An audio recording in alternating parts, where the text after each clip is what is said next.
offer at preschool. So we were so grateful that they offered that to us. So grateful. That's awesome.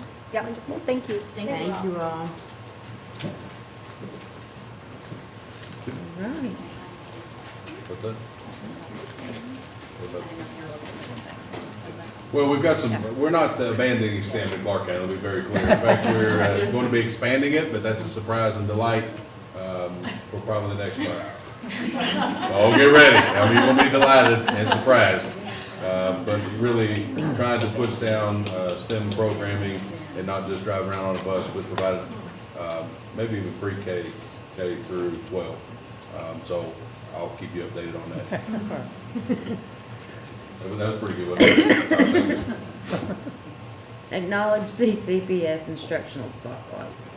This month, we are going to spotlight Concrete and RDCs. We're going to start with Concrete, so I'll go ahead and ask that Ms. Swart come on up. All right. Tonight I'm going to talk to you a little bit about what we do with station teaching. It sounds a little bit simplistic when you think about it. It's moving around different stations while kids learn. But we especially do it really well in our co-teaching classrooms. I would invite you to any one of our co-teaching classrooms. They are some of our best people, and I can say that with all the confidence. So to make that happen at our school, one of the first things we do is intentionally schedule. So we look at our master schedule, and we have a committee from all different aspects to put input in, but we really try to make sure that we schedule intentionally. And then we look at our staff and how we can schedule their days. And then we also, when we are scheduling kids, we're putting kids in classrooms with similar needs or similar minutes so that our exceptional children teachers are not spread out over multiple classrooms trying to meet needs of kids. We've tried that, it didn't work. It was quite unsuccessful, actually. So having kids being with their regular education teacher and their special education teacher within the same classroom for most of the day is been amazing. It helps with planning and improved pedagogy. So I might be really good at Orton Gillingham. Ms. Smith might be really good at Kagan. So together we're able, as we transition through kids, hey, this strategy worked with this group because of the level of questioning I was able to do. Hey, I was able to do, oh gee, some red words. And that way they are able to collaborate and work together to make sure instruction is at its finest. And they're able to support and improve together. It helps with focused goal setting. So our exceptional children, they have goals. And sometimes we need to tweak them, or sometimes we need to figure out a different way to support them in those goals. So we are able to have two brains on that, seeing that at the same time. Oh, yes.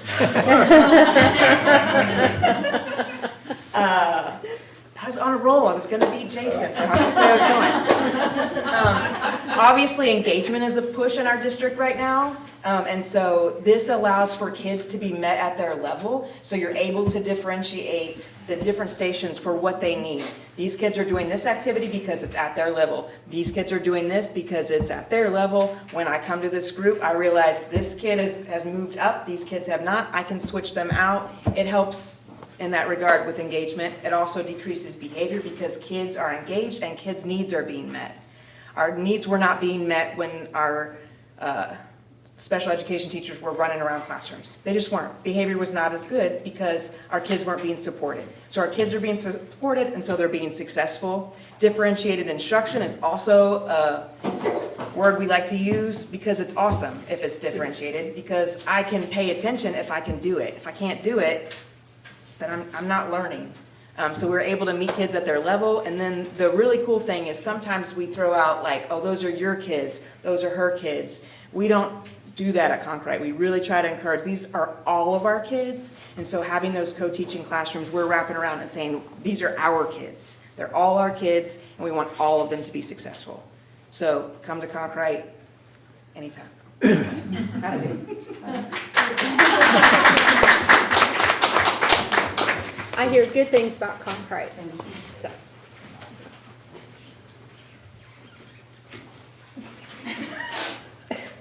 Okay, instructional spotlight. I've got 3 minutes and 18 seconds because we got a video. Ours is not a typical instructional spotlight. It's not 7th grade math, 8th grade science.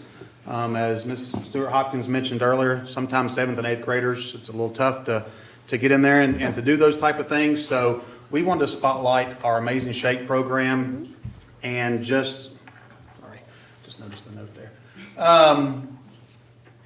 Teaching our kids how to be good adults, good citizens, good people, real world skills, soft skills. I just read an article the other day on soft skills talking about that companies aren't looking for or are less likely to look for the degrees and the training. They want to know that you can come in, that you can work hard, that you can shake someone's hand, the Amazing Shake, that you can look them in the eye, that you know their names, and you can hold a conversation and build that character up that you need to be successful. So I'm going to let the video play, and then maybe I'll have a few seconds left after.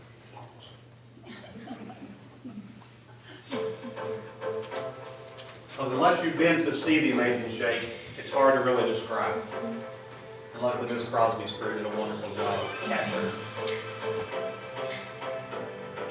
So the first thing you start off with is the gauntlet. It's 25 stations. The kids get 60 seconds at each station, and it's all kinds of variety of different topics that they have to come in, do that Amazing Shake, do that greeting, and then on the spot have to either be that when they're being a judge for American Idol, they're doing a press conference as the president's briefing, and people are not paying attention. This one, they're telling a story to Miss Messer, and she is just loving it. I can't remember what that station was. I think that's an angry customer at your.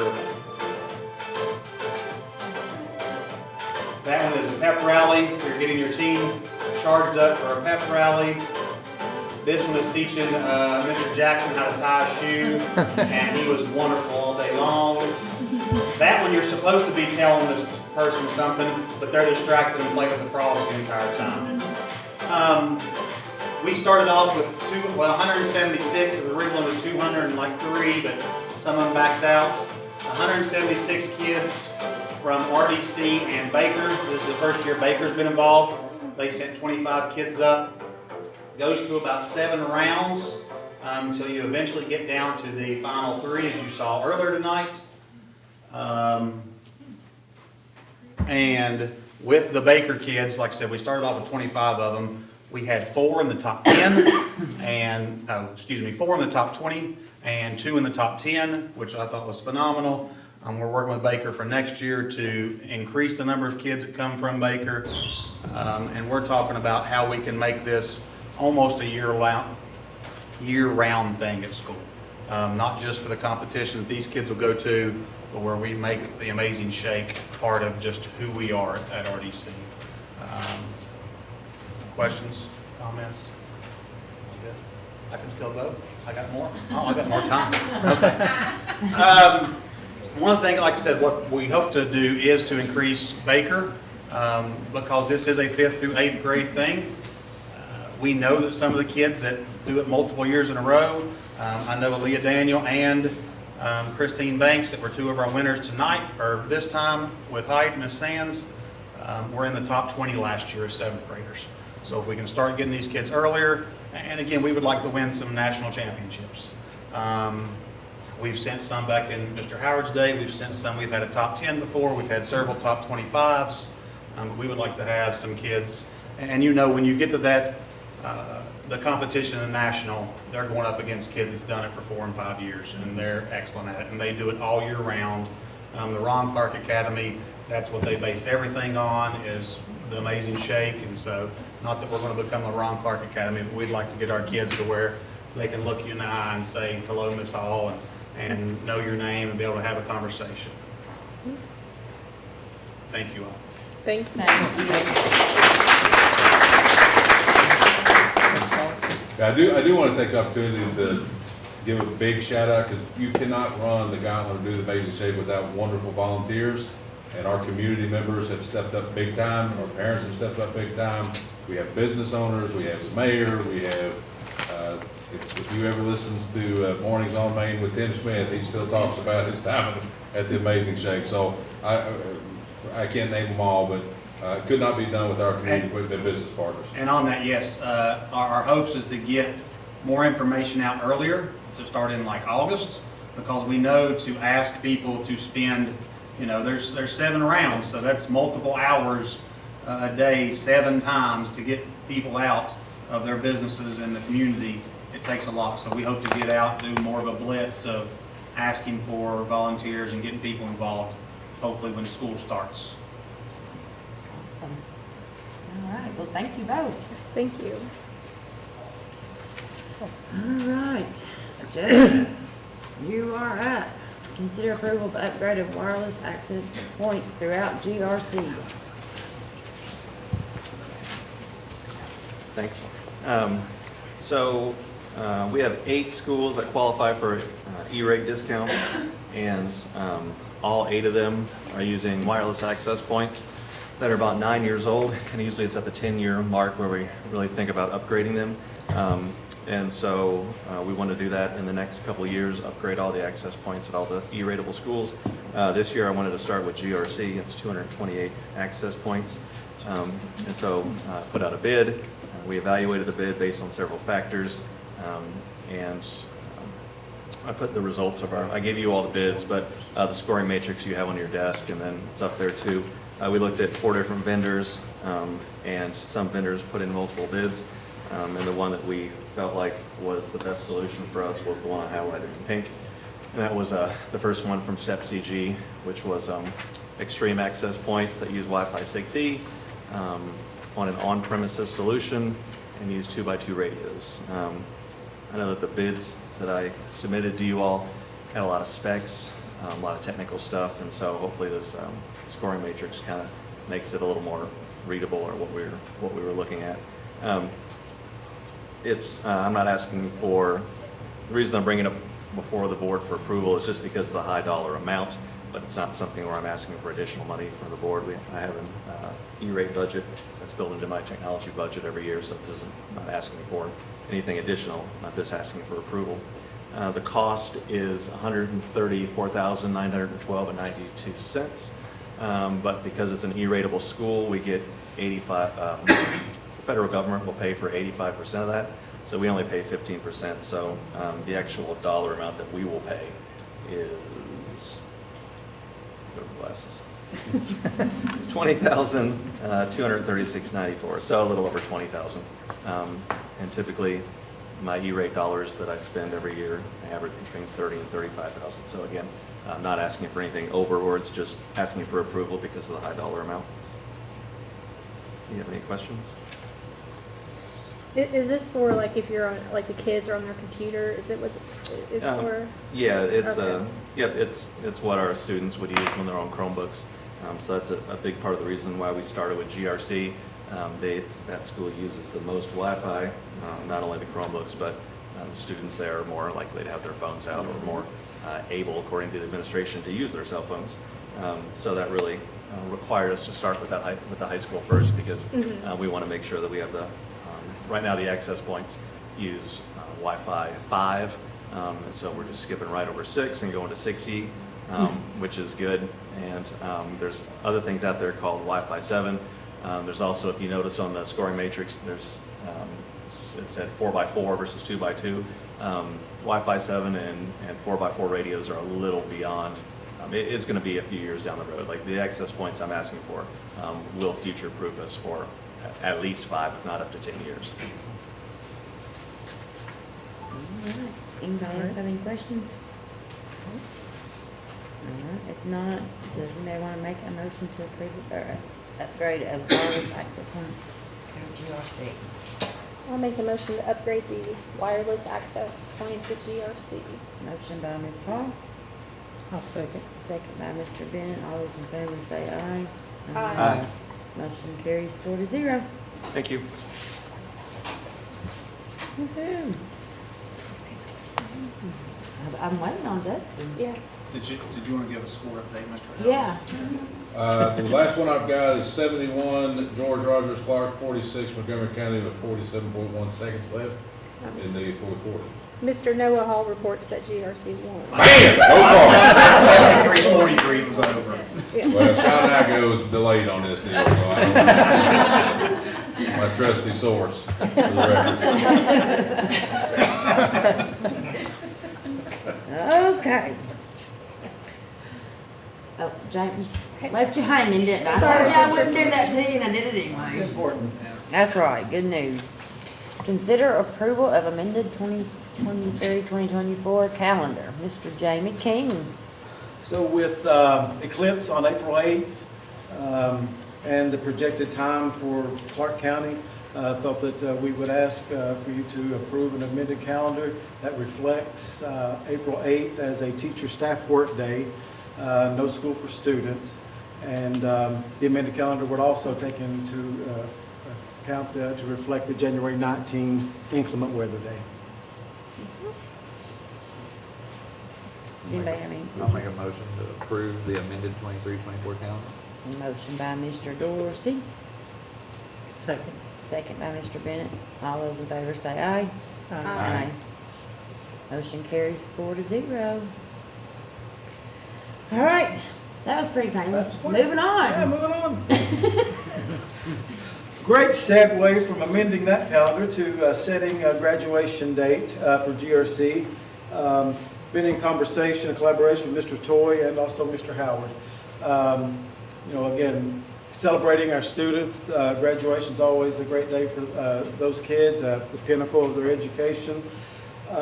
Setting the date now would give them and families ample opportunity to get those invitations out, make sure that family and friends have ample time to plan for this graduation. So everyone's in favor of that, between Mr. Howard, Mr. Toy, setting that date for May 17th with a makeup day in case something were to happen with the weather for May 18th. May 17th is Friday, right? It is. Okay.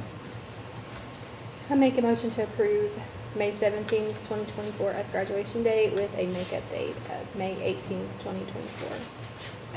Oh, go ahead. I'll second. Okay, motion by Ms. Hall, second by Mr. Dorsey. Well, before we go there, Mr. Howard, do you want to touch on the fact of how many NTI days we have left, just so everybody don't panic? So we still have 6 Okay. left. So we felt comfortable talking to the high school principal, talking to our Mr. Keenan at DPP. Yeah, we weather forgot to patterns. announce that one. Congratulations. Thank you. Real excited. That we felt confident to go ahead and give our families time. We've had 1 or 2 calls, but I can say that if the board goes ahead and approves this, it will be the earliest we've set graduation. I've been here 20 years. So we're really trying to do better things with transparency and communication and giving our families time to, they need to fly people in or whatever they need to do. But those invitations, I hear are pretty important. So, Yeah. and I think for the date, and I think time, we're looking, we won't set a time for the makeup because if it's delayed, usually it's weather, and so we want to see where weather patterns is, but I think graduation is typically at 6:30, 6 or 6 or 6:30. 6:30. 5:30 or 6, something. 6:30. Oh, got it right, 12 years. Figured it I out. also took into consideration with, you know, again, the possibility and probability of our boys and girls basketball team's state tournament.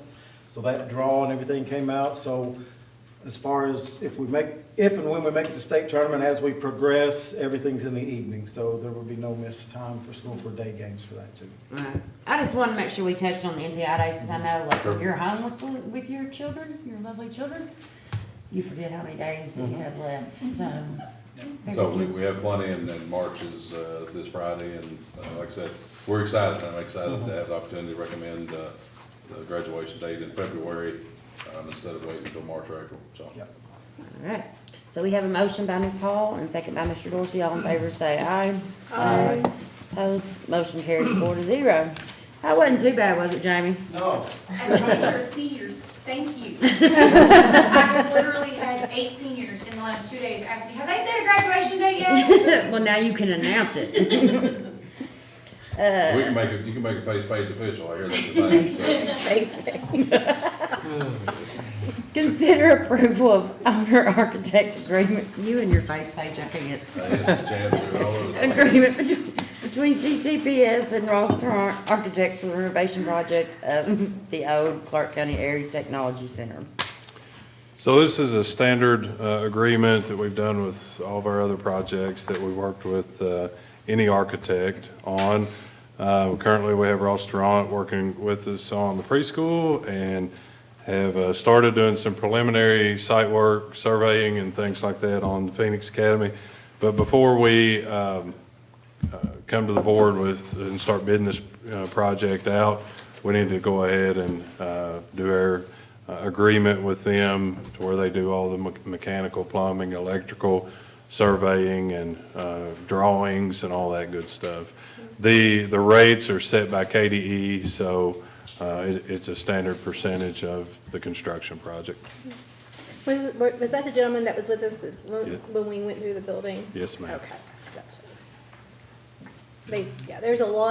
There's lots of stuff in that building that you don't realize how big it is until you get in there. Because I didn't realize it was that Absolutely. big. Yep, So, absolutely. It was a lot bigger than that was. yeah. Yeah.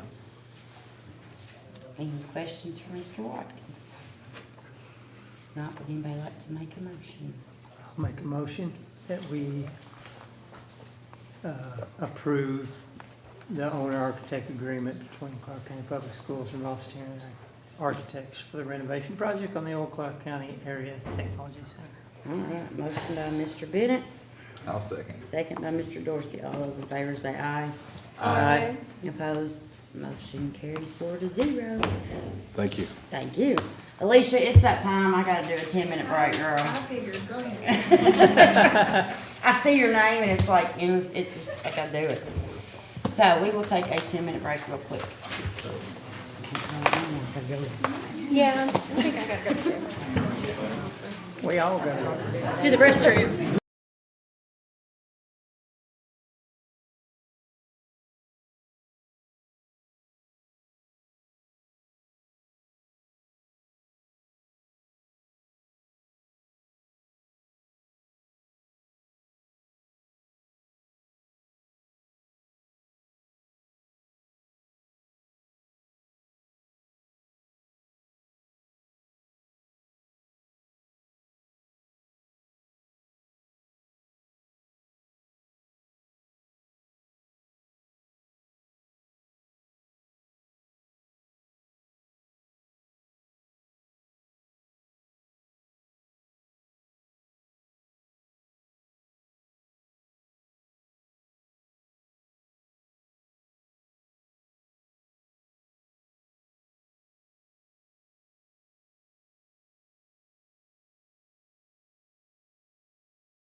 at 7:52 PM.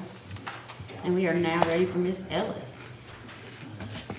Consider approval to renew primary depository services. So we are requesting that we renew our services with Traditional Bank for next fiscal year. They have extended the same offer that was on the RFP that we have been operating on this year. It's 15 basis points below Fed rate. Last month, that was a 5.35% interest rate. So they're gonna still extend that for another year with a floor of 0.5. So we're recommending we stay with them for the next year. Make a motion to approve to renew our primary banking services with Traditional Bank. Motion by Ms. Hall. I'll second that. All in favor say aye. Aye. Opposed? Motion carries 4-0. Consider approval to renew audit services. So we're recommending that we also renew our services with Patrick and Associates, who did our audit this past year, to do the audit again this year. It's gonna go up $5,000. So that's pretty typical increase of an audit each year. So we recommend we renew with them as well. All right. Anybody have any questions? Anybody like Make to- a motion to approve to renew the audit services with Patrick and Associates. Motion by Mr. Dorsey. Second. Second by Mr. Bennett. All those in favor say aye. Aye. Opposed? Motion carries 4-0. Consider approval of tentative staffing allocations for fiscal year 2024-2025. So this is for our 7 SPDM schools. They are required to have a staffing allocation presented to their councils by March 1st. So we do the tentative approval here, and they've actually already gone over this with us 2 different times. We've had meetings with them already and discussed these changes. And they've already talked with their councils as well about the proposed changes that you all are being asked to approve tonight. Is there any specific questions or anything you want me to highlight specifically? What are the major changes? Are they So- highlighted or? Yeah, so everything in yellow is the changes, and then right now we're basing this on our September enrollment, which we will look at March enrollment as a comparison for when we come back in April with the updated allocation that would go to their councils on May 1st. So based on those numbers, the biggest things that we changed is the way the ratios work for GRC, RDC, and Baker. If you recall, last year's, there was actually 2 different allocations of a ratio. The one that was required by the state, which was 31, I believe, and 29. I don't have that in front of me right this minute, so I apologize. And then we did an additional ratio of teachers to like 100, 150. Well, we kind of just consolidated that into one to make it easier. And doing the 23 ratio actually puts them at what that would have been, just keeps them at the same ratio. In all honesty, it's just combining it into one. And then on the elementary side, we have actually added an full-time intervention teacher to all of them to allow them, because they have been using their title monies basically for intervention at their schools. And so we've had a discussion, and Ms. Fithen has stepped away, but she would be able to explain this so much better than me. But basically, we're giving them that intervention position so that they can concentrate their title monies to do classroom reduction, so that we can get smaller classroom sizes, is the main goal. And we also lowered the 4th grade ratio to 24. It used to be 28 is the requirement. So with lowering that ratio, and basically it's been kind of a request that they're gonna use their titles to help reduce that classroom size. It really puts the classrooms down more to like a 20 ratio in all of the classrooms at the elementary level. I like that. And moving forward, that was our vision, because what we're trying to do is not so much be retroactive in closing gaps. We want to prevent gaps from ever occurring. And to do that, our thoughts are, we reduce class sizes to about 20-1, and that'll be the lowest class sizes really in Central Kentucky, not all of state Kentucky. So we're trying to be much more intentional with our dollars, so that later on, when students feed up to the upper grades, we're not having to spend so much of the title money in closing gaps because we don't have them any longer. And that has been really our conversation, our principal meetings, and the vision set for myself and Ms. Fithen So we're excited, and I think the principals in our meetings, this is probably the happiest group I've ever had. Now, we have met with them 4 different times just to make sure we're being transparent with dollars and monies, and working with our exceptional children director, Ms. Abby McCormick, also including those in regards to their planning as well, with those staffing, which is not necessarily reflected in the allocation. So this would be general education dollars, not necessarily our special education staff, so that would be on top of everything they're getting in the allocation formula. So we're excited about actually having a 5 to 10 year plan on how we're gonna educate kids at a world-class level here in Clark County. The police officer, the SRO, is that a different than what we're talking about here? Or, So that's so each of them are allocated, on the second page of each school, kind of shows the additional stuff that we do from the district level. So, at the high school, we're actually doing 3 officers, which they have. We just posted one and hired the 3rd one in January for there. oh, okay. So, they have, I think, 2 inside and then one that kind of does ground type stuff. I don't know how exactly. And he's also gonna be the floater for the district. Yeah. That was kind of where I was going with the question. So if we have someone out, so we're building into the budget, if you guys approve it in May, again, we've got your tentative version, an extra SRO in the district, because we felt like it was needed, frankly. Yes, yeah, I've had several conversations and with Mr. Mulligan, and definitely was a need, so Well, they're a smiling group right now, too. I'm sure. On that note, it's probably another question for you. Do you all have to go through some type of training? Because I have cracked up watching them train Mason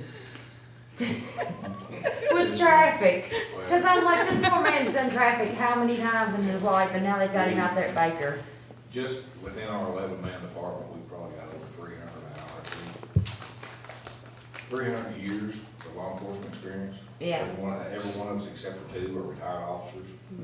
And yeah, I have to go 2 days this summer and 2 days in the fall for SRO 2. It's the greatest thing ever to see Arnie lean back on his car and Mason's out there just directing traffic. Just So for those who don't know, Mason's our new. Sorry, because I'm not supposed to know. My bad. No, Well, I mean, no, everybody no. at Baker has seen him now, just Oh, out no, there directing He's been away. everywhere, and he's again, a retired police officer. We're lucky to have him. He's a great hire. He's fantastic, yes. I think that's what they're doing, Mr. Howard. They're trying to send him to all the schools so he'd be accustomed to what. Correct, and he would know the entry points, exit points, what the procedures are, checking doors, so that if he is filling in, it's not his first time being in the building, or knowing, he get who his contacts first call, getting to know principals, things like that, so we're trying to be very intentional with his orientation, we'll call it. I was like, I'm starting making him learn how to direct traffic again. He's done this for how many years, but just curious on that one. I meant to ask you that one day whenever I was on the phone with you, and he was out there doing it. Okay, sorry, Alicia. No, you're fine. Any other questions? Not, does anybody want to make a motion?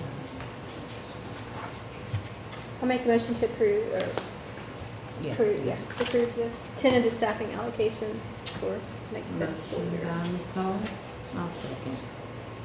All those in favor say aye. Aye. Motion carries 4-0. So from here, now that you guys have approved it, they'll take it to their site-based councils, move through site-based councils, and once it's approved by their site-based councils, we'll start working on the draft budget for that. Okay. All right. Consider approval of revised custodianship differential rate. So currently, our salary table is set up to, if they start their shift 2 p.m. or later, they get a $1 shift premium, or if they work on the weekends. And that's been like an all or nothing, like they had to start their shift at 2 or later. So we have a lot of shifts that overlap into 2 or later. So what we're requesting is that we modify the salary schedule and change the time to 3 p.m. And it would be anybody who is on the clock from 3 p.m. beyond and on the weekends would get that $1 premium regardless of when they started their shift. And we're asking that start with the March 15th payroll. So that would be our next payroll, because everybody's getting ready to get paid tomorrow, so it'll be the first March payroll. Okay. Does anybody have any questions for Ms. Alicia? If not, does anybody want to make a motion? I'll make a motion to consider approval of revised custodial shift differential rates. I'll second that. Motion by Mr. Bennett, second by Mr. Dorsey. All those in favor say aye. Aye. Opposed, motion carries 4-0. Acknowledgement of monthly CCPS financial update. So our January numbers, receipts were 2% ahead of this time last year at 54%. Expenses were at 38%, that's 1% up from last year. But we have grown our enrollment and grown our staff, and so that is to be expected that expenses are going to be a little bit higher than last year. Taxes, property taxes were at 93%. Our franchise property taxes are at 3%, which is pretty low compared to this time last year at 24%, but that is a tax that really doesn't get paid until businesses are filing their tax returns essentially. So, I mean, we're talking probably April, May, we're gonna start seeing when taxes are getting filed and all of that, we'll start seeing more of that roll in. Vehicle, we're at 40%, that is down a little bit also from this time last year, we were 52%. And, you know, you get billed and pay your bills. So if they don't pay it by a certain time, you know, you pay extra fee and all that on it. So that will roll through to, I mean, eventually they're gonna have to pay their car taxes. So we should see by the end of the year, we're very conservative in our budgeting that we will meet our taxes. With the taxes we've actually already gotten that will have been recorded in February, we're actually at 95% from the sheriff and 49% for motor vehicles. So we'll see that increase for the February dollars. Ms. Ellis, do you know, have we lost some franchises? You know, like Amazon's not here anymore, things like that. So has that put a hit on that property tax? Or? I don't know the effect 100% on that, but yes, it would affect that amount, which should have been taken into account in the tax roll of what was sent up for those dollars to be collected. But because it's based on county and they were already gone by the time the tax roll was sent. So it should be accounted for in what we budgeted against to already have that loss of that company gone. So, any other questions in regards to the finances?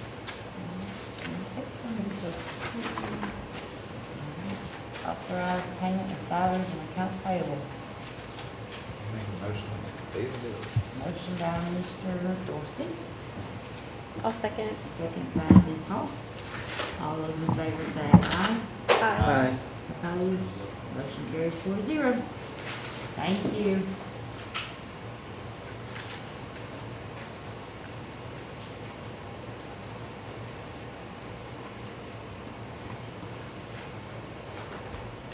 All right, Ms. Parrish. All right. Staff retention and recruitment. So I bring before you the emergency non-certified substitute teacher. This isn't something that's new. It is new to Clark County. So right now our standards are our substitute teachers basically have to hold an associate's degree or the equivalent 64 plus college hours. This new position would allow us to relax that a little bit and not require the 64 hours. So with that would also come a new pay schedule. So that's the third sheet that you have. The pay schedule would be $85 a day up to $90 a day. Anybody have any questions? Would anybody like to make a motion? I'll make a motion that we approve the substitute teacher pay scale revision and addition. Motion by Mr. Bennett, I'll second. second by Ms. Hall. Thank you all. All those in favor say aye. Aye. Opposed, motion carries 4-0. Thank you. Thank you. Superintendent's report, Jamie Dean. I don't know why it says that. Well, as a prank on him. Yeah. He got nervous on me, saw his name on that. Start texting. Yeah, welcome. Just a couple of updates. First, I want to point out to everybody, including you guys, this week is National Public Schools Week.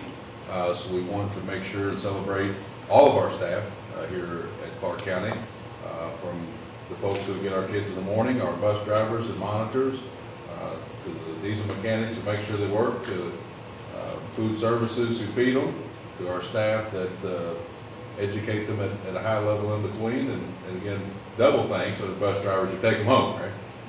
So again, we're very pleased with our staff here in Clark County. Couple things coming up. Tomorrow, I meet with my student superintendent advisory council.